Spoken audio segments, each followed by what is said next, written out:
Okay, you guys, you were good? You ready? So maybe let's bring things down a bit, make things practical. It gets really theoretical, which pretty sure could be interesting, but like how to apply like a lot of these.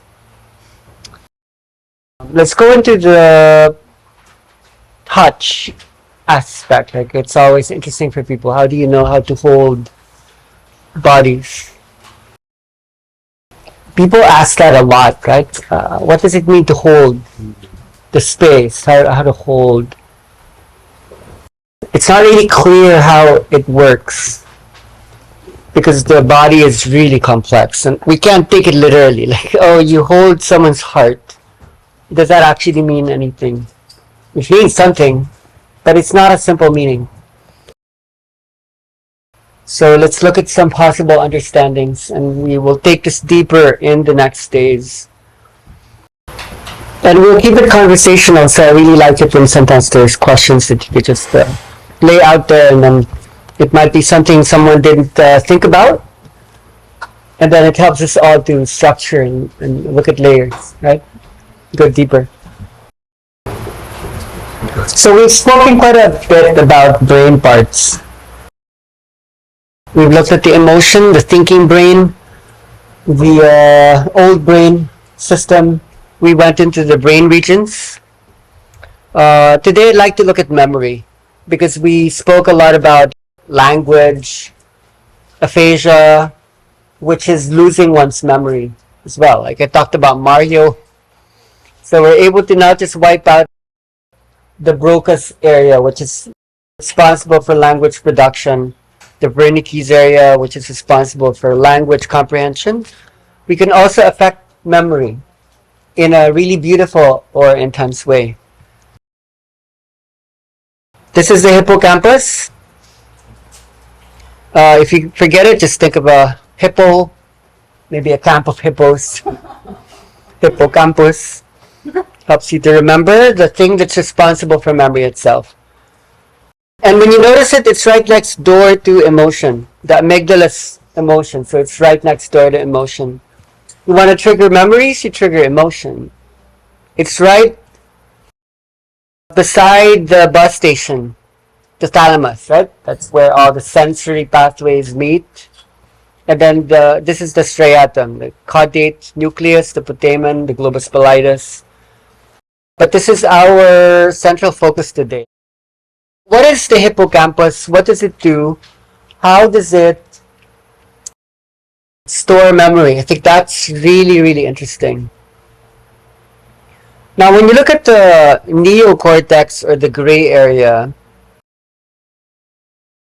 it's interesting that these different lobes have different functions, and we've studied those. The frontal lobe does motor programs, the occipital lobe does vision, parietal lobe is space, positioning, and sensations. The temporal lobe has emotions, memory, smell, and sound. But when you study the cortex, imagine the cortex to be very big. It doesn't look very big because it's crunched. It folded up. So what you have here are the sulci and the gyri. Sulcus and gyrus, in plural, is sulci and gyri. They're folded up. So it's actually like a napkin. And it would be just about this big. And you have to fold it up. It's maybe this thin. It's very, very thin. It's the gray matter volume in the brain, and then you scrunch it up so it could fit because you needed to make it fit. So it's a map. It's a world map. I don't know why this is so funny, but It's interesting when you think about the brain as this is where we store everything. One way to look at it that's quite interesting and funny. It is super funny. Let's say this is the napkin, the table napkin, and it's not folded up. The hippocampus is actually divided into small regions. And you could take maybe a small region, like a specific locality, and then you subdivide it. Let's say it looks like a slice of cake, and there would be many layers of that cake. These are like clumps of information. So it's very interesting and important to understand that if you study the neocortex, every single part of the neocortex is actually made of the same material. So it doesn't matter if there's parts that's in charge of processing sound and image and smell and sensation. They subdivide functions based on allocations. Focus. Do you see what I mean? The whole thing is structured completely in the same way, but something makes them all have different roles, responsibilities, and functions. And a lot of that has to do with electricity, magnetism, and all of that has to do with what is stored, as if this is like a RAM or a hard drive, and they begin to have certain qualities. And more or less, you almost had to do that so you could arrange the room, right? I wanted to look at that first. Now, when we go back to the hippocampus, technically, when you think about memory,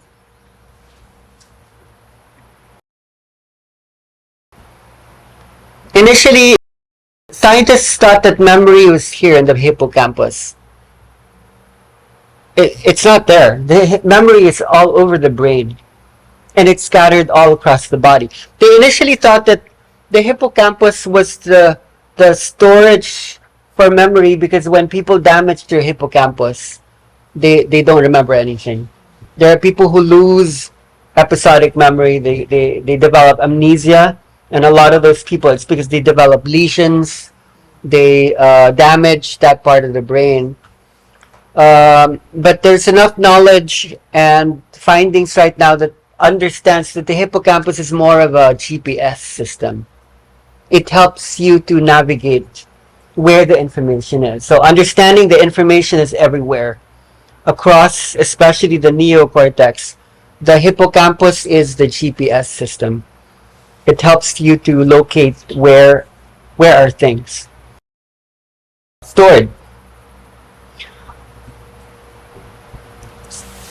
So when you do study the hippocamp. Is the hypothalamus the same as hippocampus? No. The hypothalamus is a gland that coordinates the other glands, coordinating all of the autonomic nervous system functions like heartbeat, breathing, appetite, sleep wake. The hippocampus is about memory. So I heard a Mhm. podcast before coming here of a Spanish neuroscientist Mm. that she just made the research of how breathing through the nose affects the memory. Ah, She was interesting. saying that it's about in the research she did, they discovered that if you breathe through your nose, you are activating, sending Mm. signals to the hypothalamus. Okay, And interesting. when you get Alzheimer or Mm. depression or Mm. dementia, Mm. the hypothalamus is Mm. smaller. I see. And she was saying that memory and attention Ah. is in this gland. Yes, I see. The hypothalamus and the hippocampus have a direct connection. The way we need to react to danger or positive situations, we need to access memory. So there is a kind of loop between the prefrontal cortex, the hypothalamus, there might be 2 or 3 loops that can be studied in that regard. So there would definitely be truth in what that neuroscientist is saying. So we kind of like our file manager. The hippocampus would be more the file manager. The hypothalamus would be more the operating system. The kind of memory in the hypothalamus is more to do with like really basic memories, like automatic memories. It's like you don't need to remember how to breathe, how to make your heart beat. It's more the animal functions. But when we look at the more psychological functions, those are more to do with the hypothalamus. This is like long-term memory, episodic memory, muscle memory, um, reinforced memory. More of what helps you keep a persona or a personality. But to keep you alive, it would be more the hypothalamus that remembers those kinds of memories. Sorry, I have a question for you.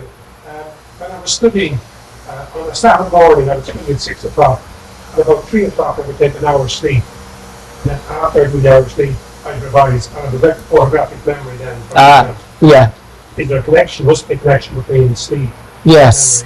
and memory? You would be able to do recall a lot more when your core body temperature is higher and your cortisol levels are higher. Epinephrine, dopamine levels are higher. When melatonin levels go higher and acetylcholine and also serotonin goes higher, it's harder to remember things. So a lot of it depends on the timing, where it's found out that there are certain times of the day where you can do better in an exam, win in a sport, get a cancer. So a lot of it's based on the clockworks. When you can make babies. All these things are interesting. There's like a particular wave that happens throughout the day and throughout the year. Okay, so the hippocampus is very interesting because it is made up of different cells. One of the types of cells would be time cells. It also measures time. Speed cells. The cells that we will be studying as space holders or healers would be more of the what's called place cells and grid cells.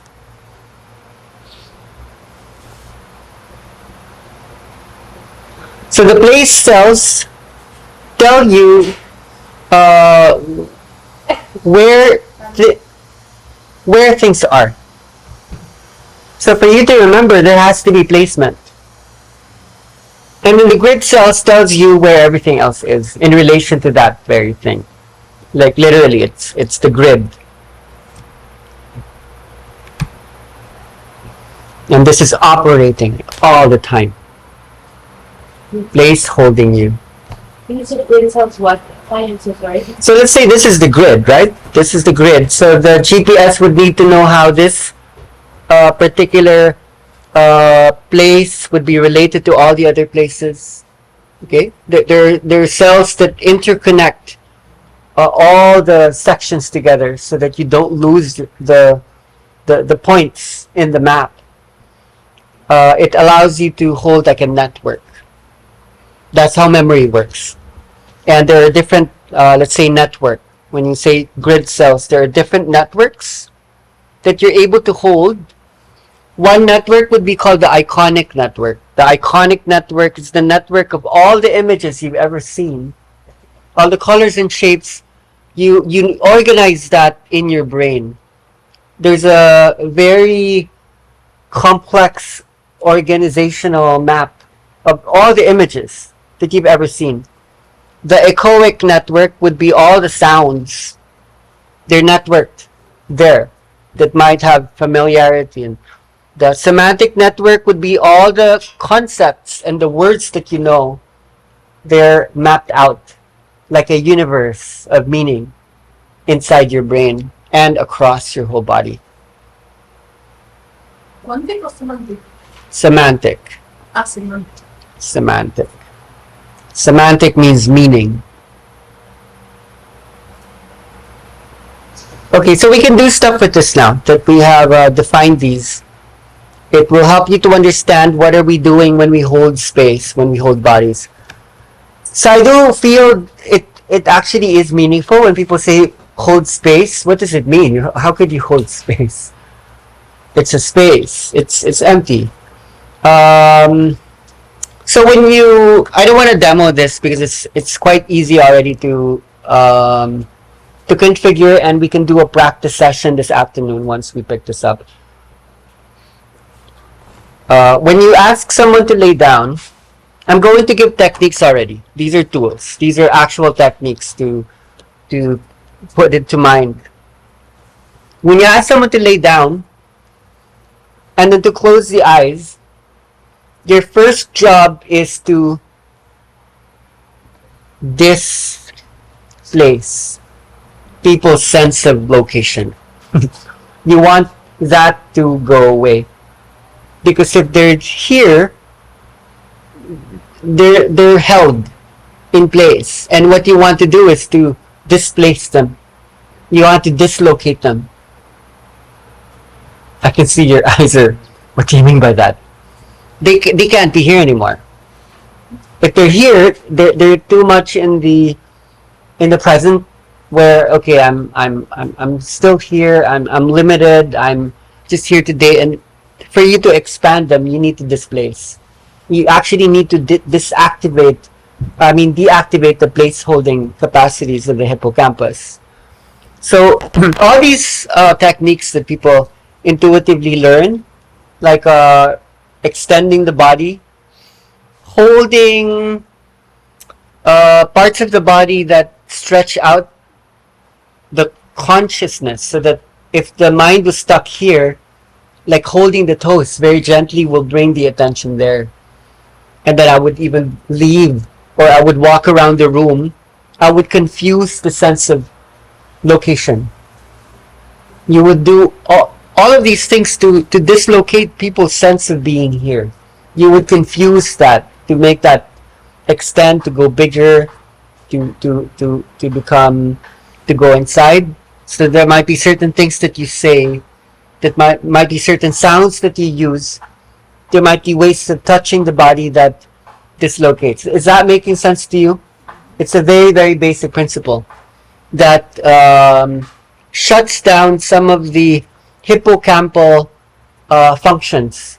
That's remembering that I'm here right now. I'm here in Maya Earth Village, Puerto Princesa, Palawan, Philippines. You want to erase that, then you need to reshape the body. And that has to do with displacement.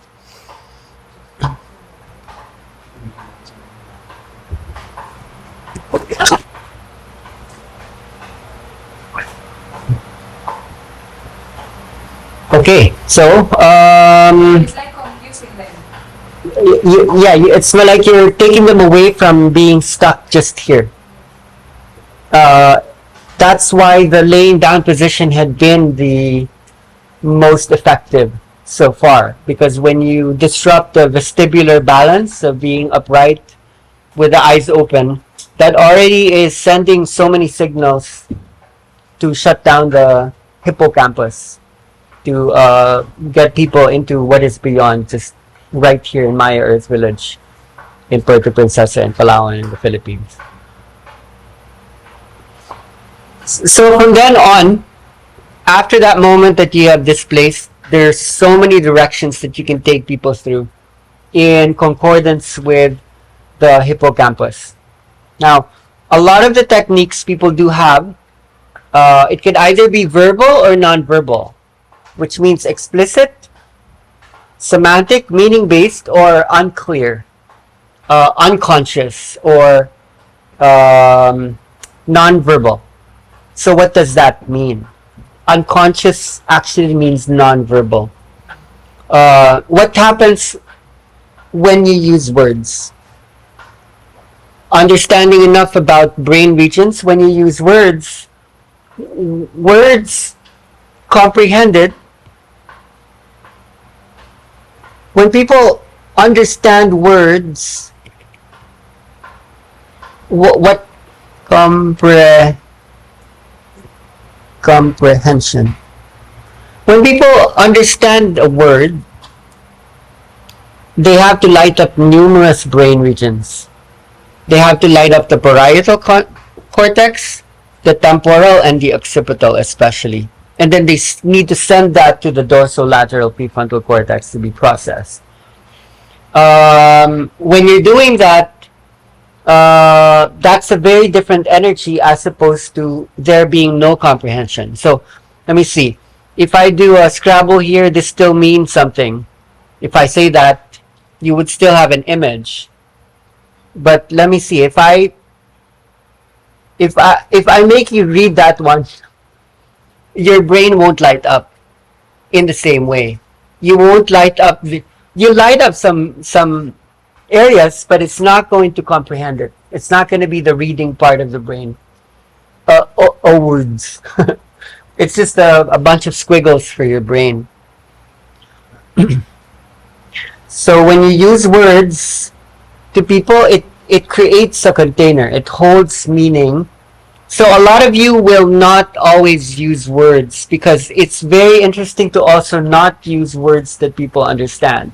That's why some people are using the light language, humming. So what happens when you do that is if comprehension isn't there, let's say this is the brain. This is the brain. These are the regions of the brain. Instead of lighting up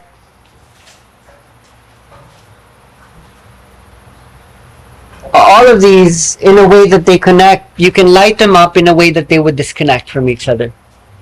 And that would take them into a pre-verbal, childlike baby state.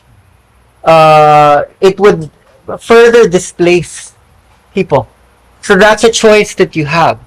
Because if a lot of people are pretty much like tired of thinking and wanting to get away, you would need to separate the comprehension pathways in order to bring them into a more primal system.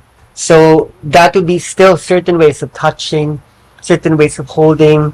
So use just enough words to create safety and then leave that. When you use words, it could be like a one word that you say, forgive, or go, good, okay, and then you leave them. Because then when you're using the sound, you would scatter the interconnections between the regions. So we've spoken about the corpus callosum, the nerve tracts. Here is where this does get interesting a lot, like for me. The question is, how do the brain quadrants, these really tiny grid points, how do they communicate with each other? They communicate through electricity. So this is your mechanism for communication. We need to have an understanding of how to power up electricity in people's bodies. So what is electricity in the body anyway? How do you charge, how do you light up a brain or a body? This is what you're lighting up. It's called an action potential. An action potential is a neuron firing electrical pulse. So there are many things that you can do to fire an action potential. And a lot of the trigger mechanisms that you're seeing like happening in the space, that's a firing of an action potential. Which can either spread, it could either be localized. An action potential is looks like this.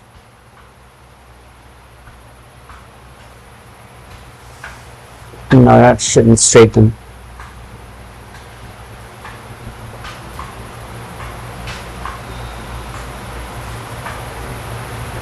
Okay, so that's a pulse, that's a train, that's a spike. There are many names for that, but for now we'll call it an action potential.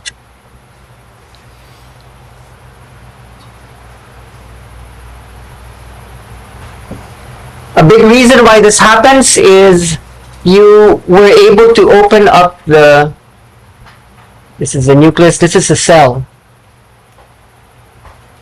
And if you open up the cell, where ions of potassium, calcium, sodium go in and out, it will fire. And if it fires, it can communicate with another neuron, and the others will keep firing and keep firing, like great distance. So this peak is called a depolarization. And naturally, when you depolarize the membrane potential of a cell, it has to go back. So when it dips here, this is called a repolarization. But when it dips here before it goes back to what's called the resting state, is this is called a hyper polarization.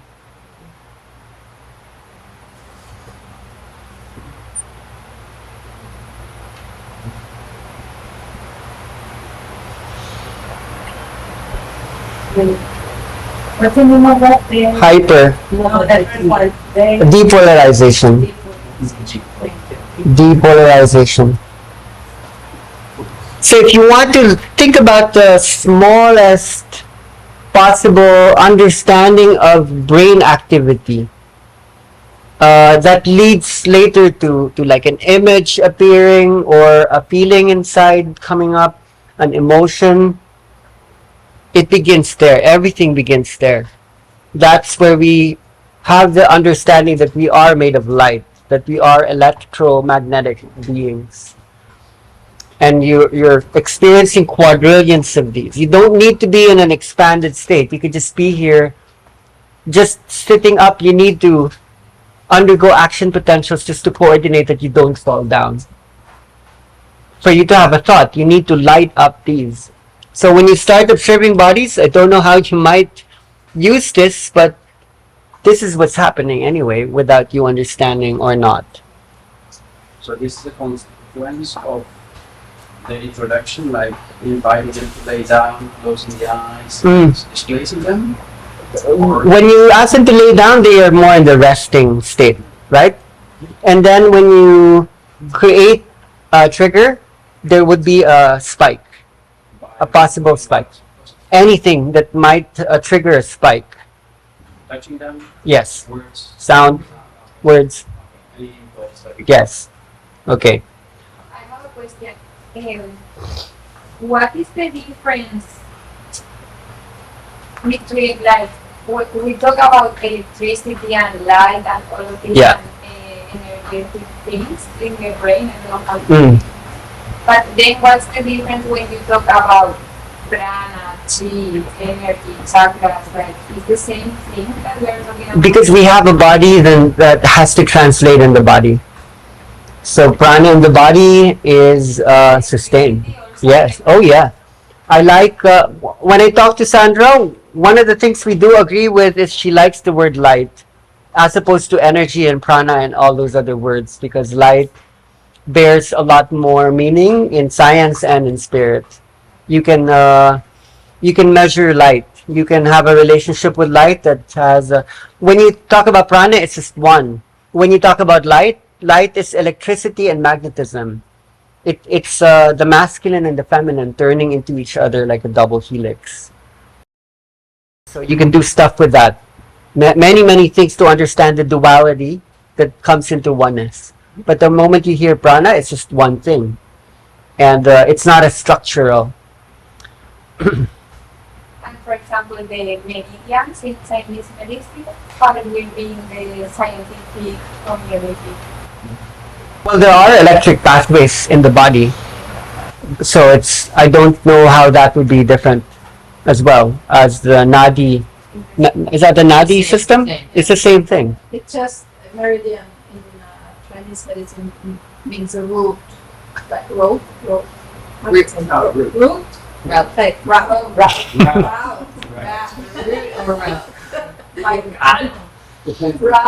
So one has one way how like energy flows in the body, or where it goes, and those are the areas you can kind of stimulate, like the massage. Yeah, I want to know like the terms in Yes, scientific totally. way. Totally. route, pathway, road, Okay. channel. Here's a really good statement to think about, and this will define learning in the most general sense. When neurons that fire together wire together.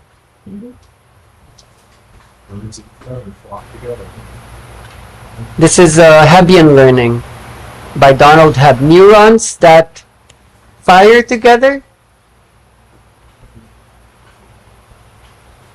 wire together. Surname you said? Hmm? The name you said? Hebb, Hebb, Donald Hebb came up with this term. And so this is called Hebbian learning. And this describes how you know everything that you know. So let's say you move a finger once, you'll fire neural pathways, but you did it once, it probably has less chances that it's going to become like a learning. But every time you did that, now you have a pathway because you're wiring them together. If you do that, you had to fire neurons to make that happen. You know, so you do anything. You do anything. You're now firing, but then let's say you start to achieve a pattern rather than, okay, that's a lot of firing. You're not really achieving a pattern, and then let's say you center in a pattern. You're now stabilizing how the firing patterns are now wiring together. So the more a person conducts firing patterns, the more they get stuck with that way of using their body. So one of the things that we're doing is trying to find new firing patterns so that people would achieve new wiring patterns.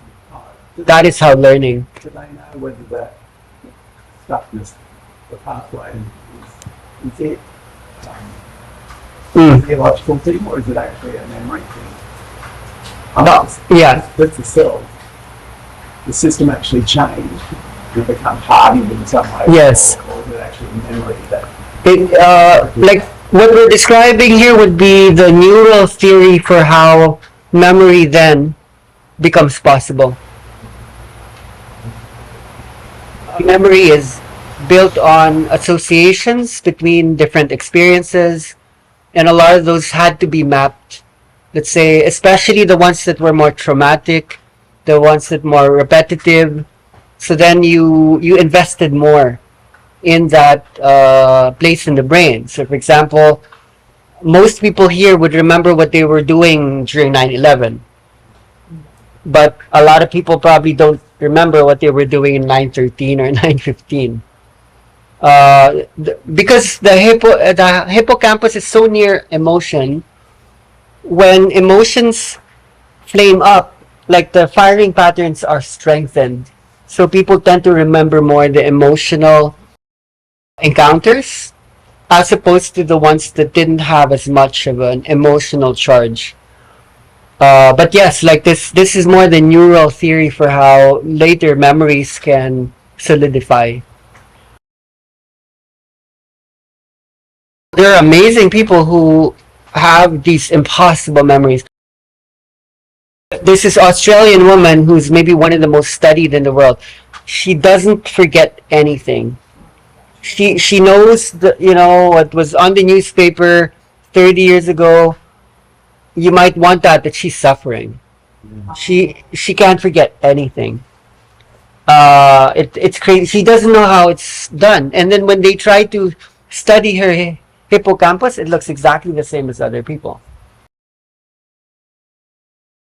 It's horrible for her. She wakes up and she knows absolutely everything. This for me is familiar because my dad had almost the same capacity. He didn't forget anything. He had this neuroplasticity that was way beyond human. He knew the numbers in the money that was passed on by the weeks. He didn't forget anything, and photographic memory. And because he destroyed his brain. Yeah, part of It rewired in a way that was super neuroplastic. My dad got shot when he was young, and then when he repaired it, he had a way of conducting his hippocampus with the visual cortex that was insanely unforgetful. That's all I can say. He didn't forget anything. And it was hard to be him. It was difficult. It repairs itself. Yeah, he had a super brain. He had a super brain. Like I told some of you, he had 22 languages. And why would he need to know Greek, Latin? He doesn't go to Greece. Why would he learn these? It's because he had nothing else to do with his brain. How old he was when he got shot? Like when he got shot? 3. Ah, come on. Oh, wow. 3 years old? Yeah. It entered here and then it exited here and it shattered a part of his brain. It was an accident. No one shoot him. The gun fell on the floor and then which boom. part? You know which part was? You know the exact part Here. of the. Boom. Yeah. We lost this one. So he grew up with a glass eye. He's a pirate. So not the brain by itself. Yeah. Okay, so a lot of my techniques are based on the idea of electricity flow.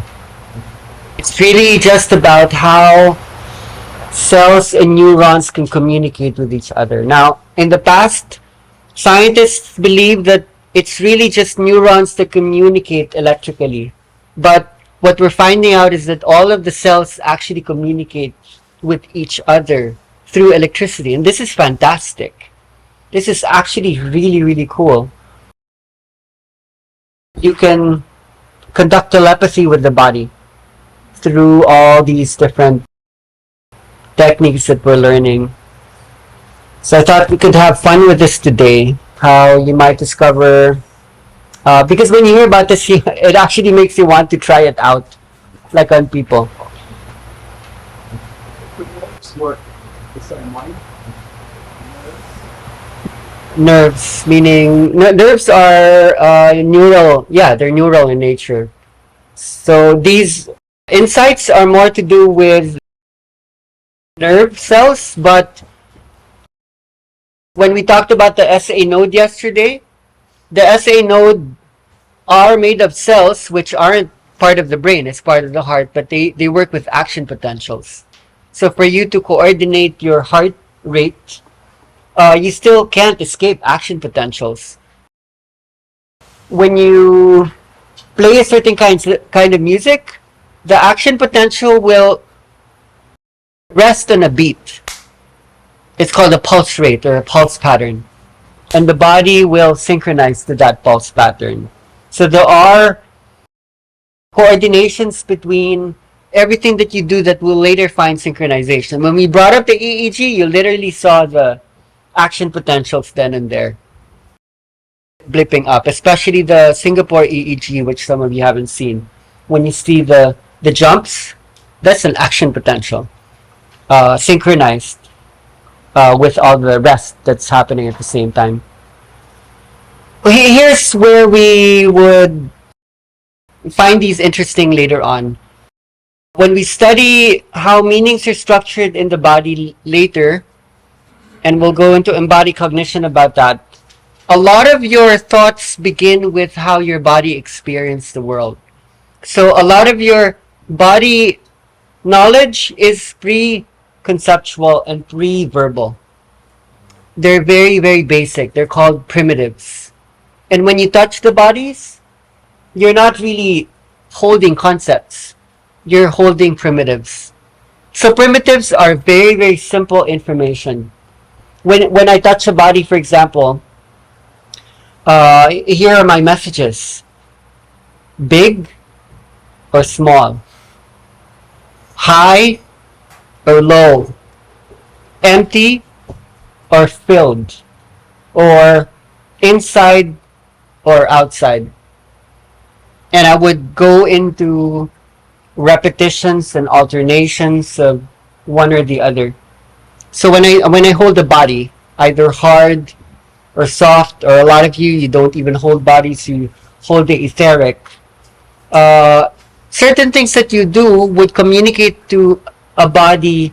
Am I empty? Am I before they reach that level of, oh, okay, I'm so insecure about my what I'm wearing, or I don't have enough money.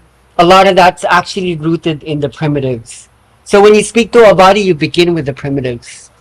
Um, this is before symbolization would happen. Yeah, I can see you trying to imagine what I'm trying to say. Could I borrow a mat? Sorry, so just one question for you. For heart rate variability, for that to go very high, can it happen at times of extreme stress? Yes, of course. But it could also happen in times of extreme excitement and joy and happiness. And inner dance has been a full exploration of a non-conservative heart rate variability. That's been the nature of our work. And the reason why we went forward with it is it brought healing effects that were not possible by conservative HRV. That's why we're here, right? We're not conservative people. We're very avant-garde. We're very pioneering in this way. It's a little bit brave. So we will hear concerns like this, and I'm really open. But we're not conservative because that's brought the effects that we've seen all around the world. Maybe Val, because you asked the questions. Okay, lay down.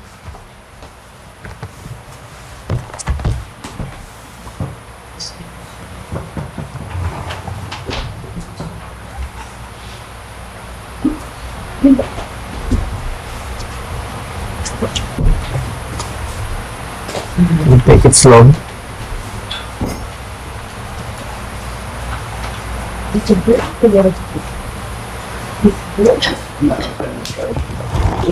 Okay, so I'm going to help cover this place.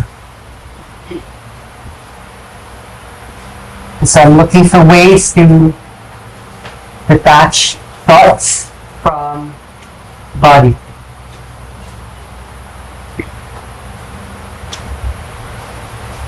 And maybe what I'm doing now is more or less tapping the network.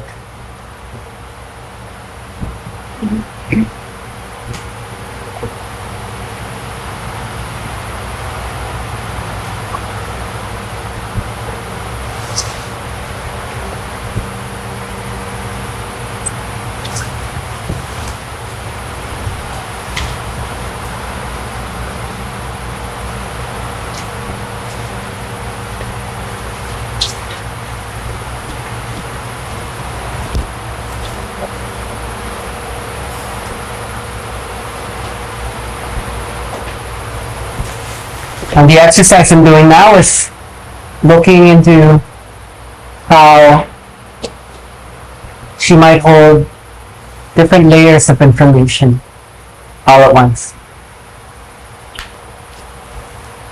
So I can decide to touch her body in a way that simultaneously holds. For now, what I will communicate is small and big at the same time. Small, like I'm doing a point. Like, look there. But because there's a simultaneous awareness of the rest of the system,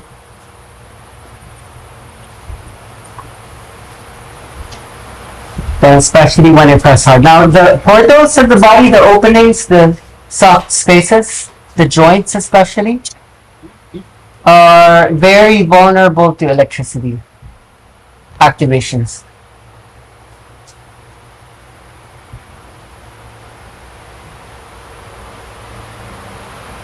Okay. And then, Very vulnerable. yes, like the funny bone.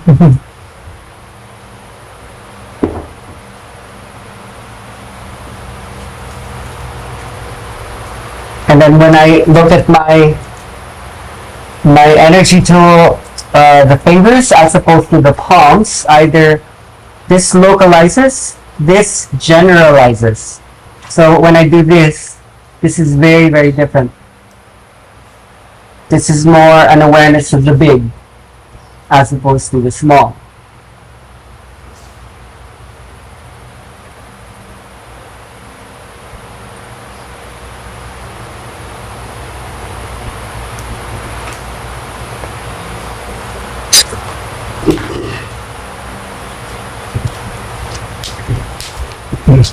So this location.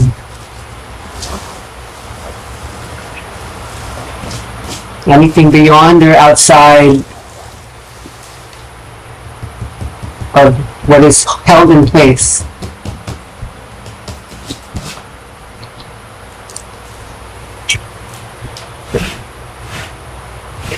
Helping her navigate her memory space from the party. Like saying, it's here. How would she process that? Because she's there, like here. Like, right here. Over here. Over there.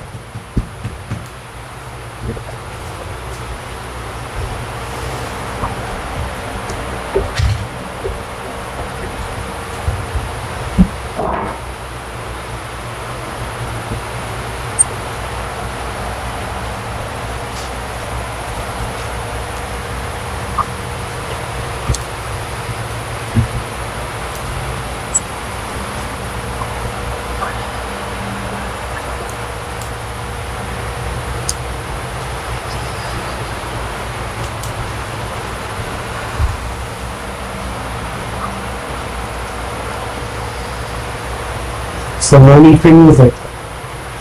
Just the very conditions for firing potentials. There's more than that.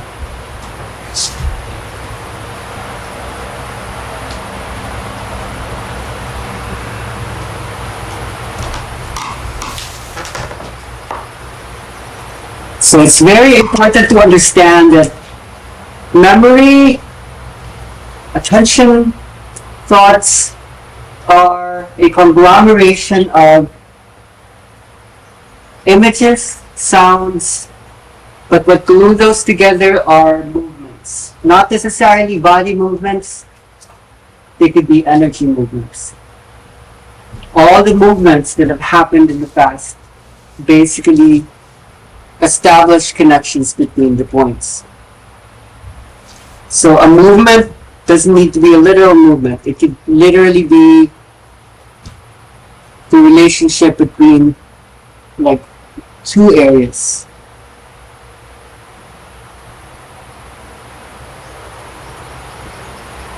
Creating a connection.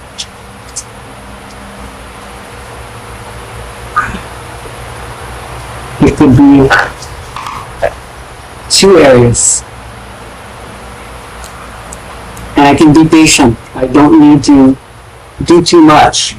I also don't need to come from an insecurity where she doesn't need contact. There is always contact.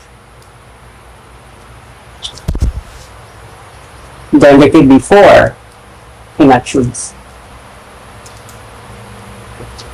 That would be more non-linear memory.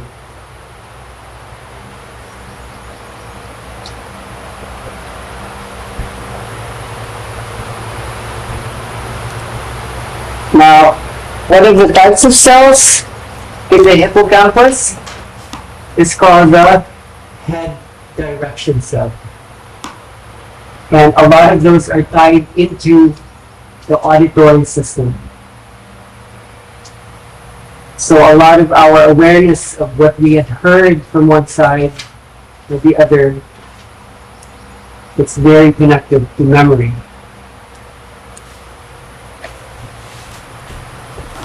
We have 10 of these. We have 10 of these. So powering them up, they all have intelligences of their own. So again, this spreads out like a light bulb. These are laser beams that I don't need to know what I'm doing. I'm just making contact, and there you can feel the connection to the point that something is going inside. Piercing. And it can be just the right intensity. Not too much, not too little. One is anchoring, the other is entering, passing through.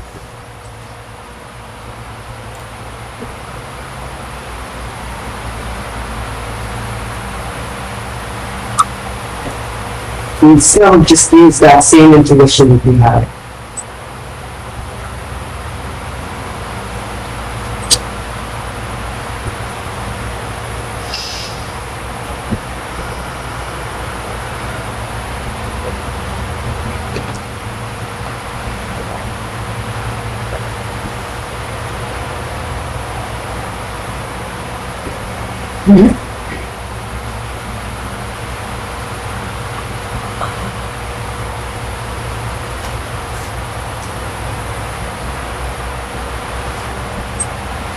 Don't be afraid to make contact.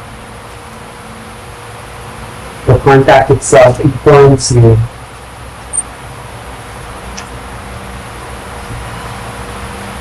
And then you can feel it after the peak resting state.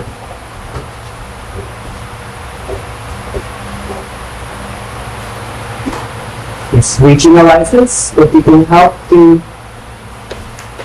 localize. So there's an awareness of the whole thing and an awareness of the point. The one point.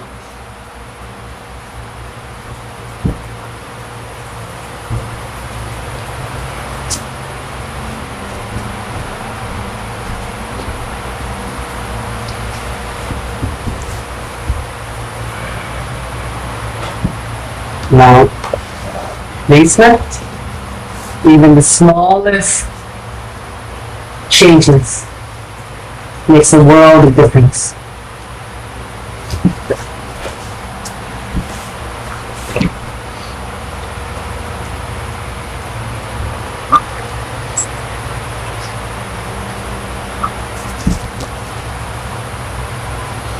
See, I extended myself. There's now 4 of you. You can just go there and read a book.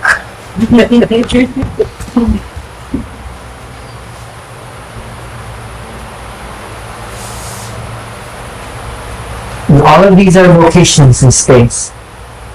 They can literally hold you down. So there can be movement, but there is a lot of stillness. Is what does it really mean to remember it?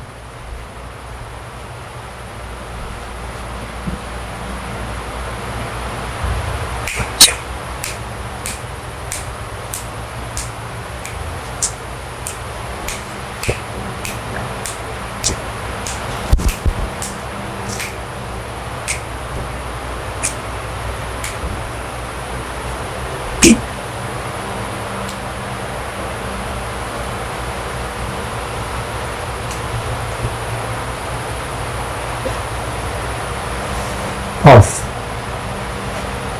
active attention, synchronization, pulse, pattern, coupling,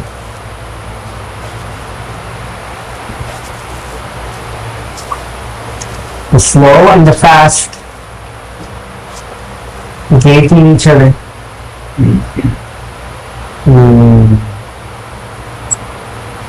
And then that's where the vast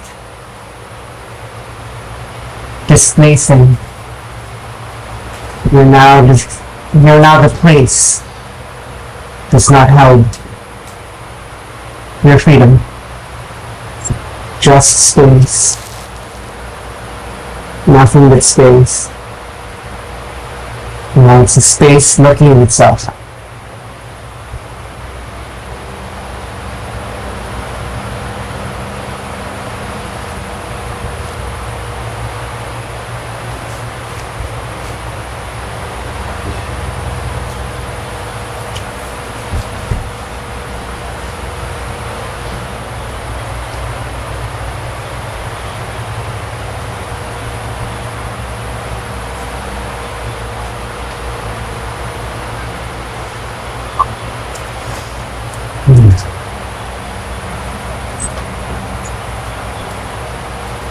This is where firing patterns have now spread to a greater region.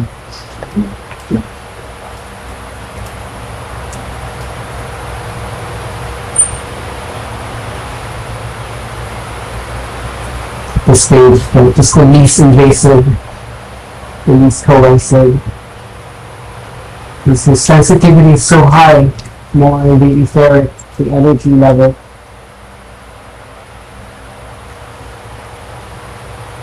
So the spreading should be omnidirectional, it should be across the whole field, across all directions.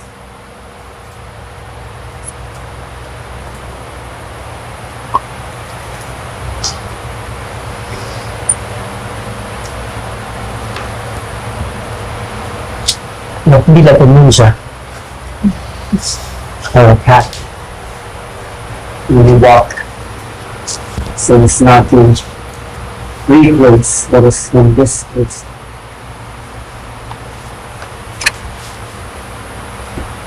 So finding symmetry.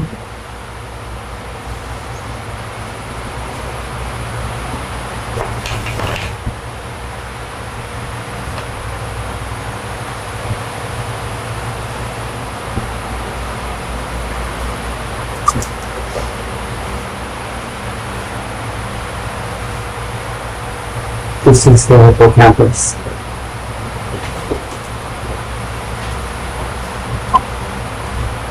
There's two of them.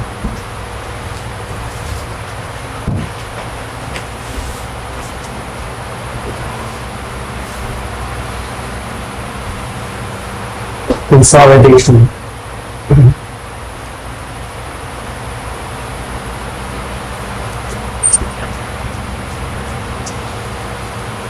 Everything we know, everything we don't.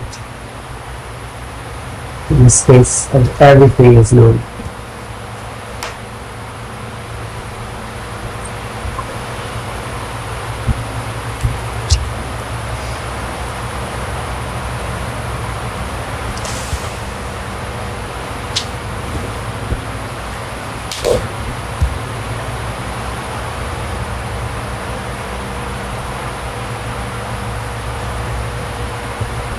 Much can we hold?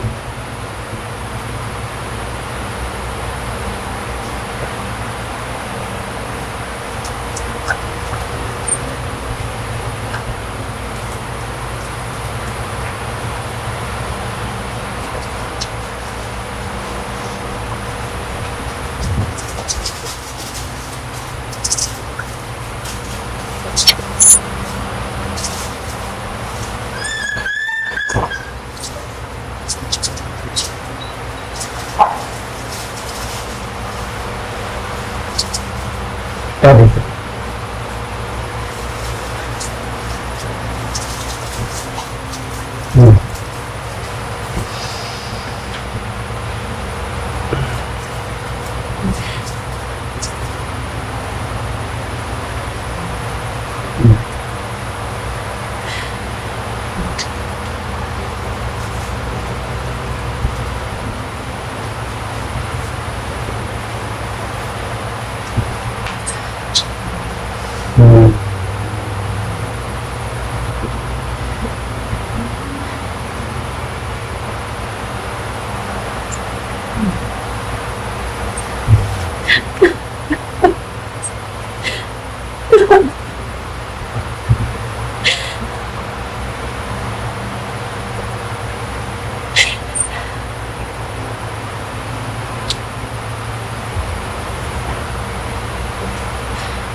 That's the thing.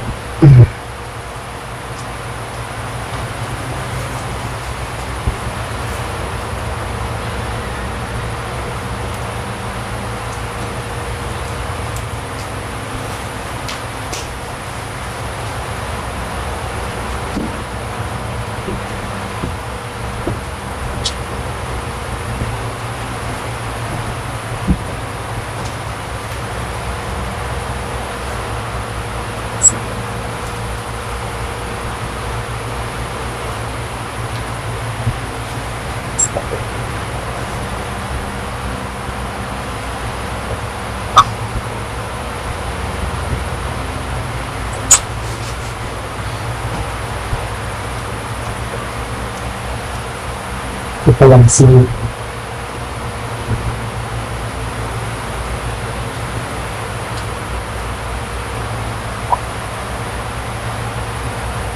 back in place.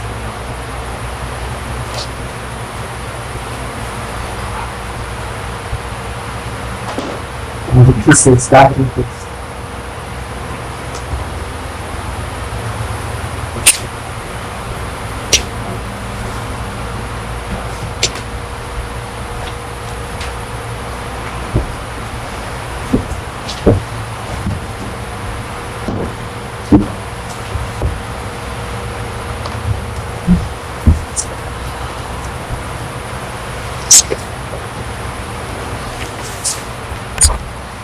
Any assistance?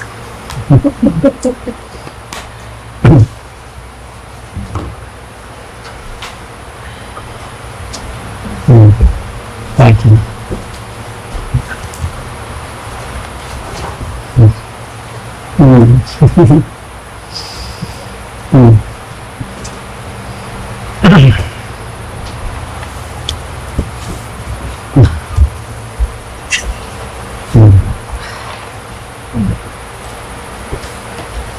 We can sit here maybe. And sleep here. Process stay.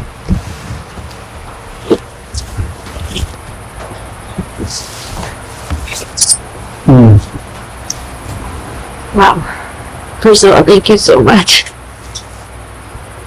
I have never felt what I felt. You took me through a whole life journey. And the level of electricity inside, it felt like if you were in, how you say those ultraviolet things, the red lamps, you know, like I felt that level of intensity and needling, very, very sharp needling, especially in my upper arms. And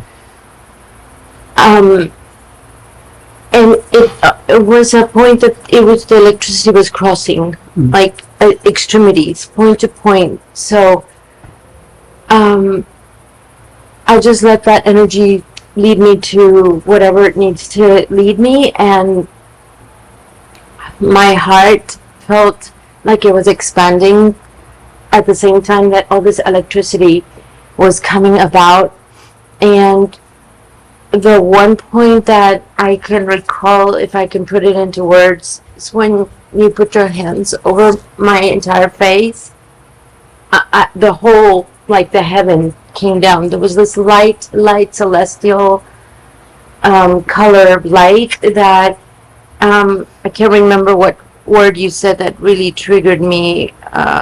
Something like I can hold, and I really, yeah, and like I'm done with the holding. Like I feel like I've done my pay in this lifetime. So I tried to live that and say, no, I don't need to hold anymore because I'm free. But then there was a pressure. I couldn't really take off until that resting spot that this light went from this part to the whole body. And then when that happened, it was where I can finally felt like a glorious state. But it did take me to the curve of like, it felt so heavy, like I don't know, it felt like weights. Well, I don't know what you put on me, but they were really heavy. And it felt at one point that you were like pushing me down with everything. So I'm trying to initiate this process of liberation, and it was really heavy to take off, but I did, and thank you all for holding that space for me as well. Give me so much clarity, and I couldn't have been this. I don't even know what this quote called. I was insane. And so many teachings also, because without the music and just, I don't know if you really did gentle touch or you put weights on me. Did you put weights on me? Remote control, microphone. It felt like weights, like literally weights. But Okay, well, see the perception of weight. All of a sudden, I was like, well, how much more is he like? I thought to do with gadgets triggering something. I thought to No, but this one, electric something. that there were special gadgets from the Pleiades, Massage machines. massage machines, and Lemurian. knitting stones, remote controls. I've never known that. That was so incredible. And of course, the space that you held for me, I really felt contained. And We were learning from your body, so I was really just matching where you were already. thank you. No, how did it happen? Through what? Everything that we spoke about in terms of the network. So what I demonstrated was how sometimes people say, how many hands did Kali have? You were holding me from all over, and that can happen without these. But I'm showing you guys really practical ways as well of having multiple hands. Everything can stimuli. That's not a word. Stimulate the points in the map so that we are able to help hold together like the field. But you can see how simple it actually is to use the words, the context, to not have to be so intense, but to just be fully present and allow the body to speak to itself with you as a mirror. Where the energy is having a conversation with itself. I really just have to be aware of all of it. Do I know what I'm doing? No. Do I need to know what I'm doing? The more that I need to know, then I don't know. So here's my secret. Here's my answer. Do you know why I'm doing it? It's because I'm doing it. You know why I wouldn't be doing it? Because if I'm not doing it, then I'm not doing it. The only reason why I'm doing it is because it's doing itself. And when I start to filter, what am I doing? Then I won't know what I'm doing. How simple is that? You're reading it entirely not in the past or in the future. The meaning making is happening in the moment. Why am I saying what I'm saying? It's because I'm saying it. That's the only reason it's happening. That should empower you. Like, so much, you know. So any questions, insights, ideas? It's fairly simple And beautiful. and beautiful in the simplicity of it all, you know. So we'll spend the last moment of today with maybe 10, 15, 20-minute practice session, and then going into a vice versa. So you can try this out yourself. Don't have to think about it. Your body has observed certain things already, today and yesterday. So now it's time to put it into action. Thank you.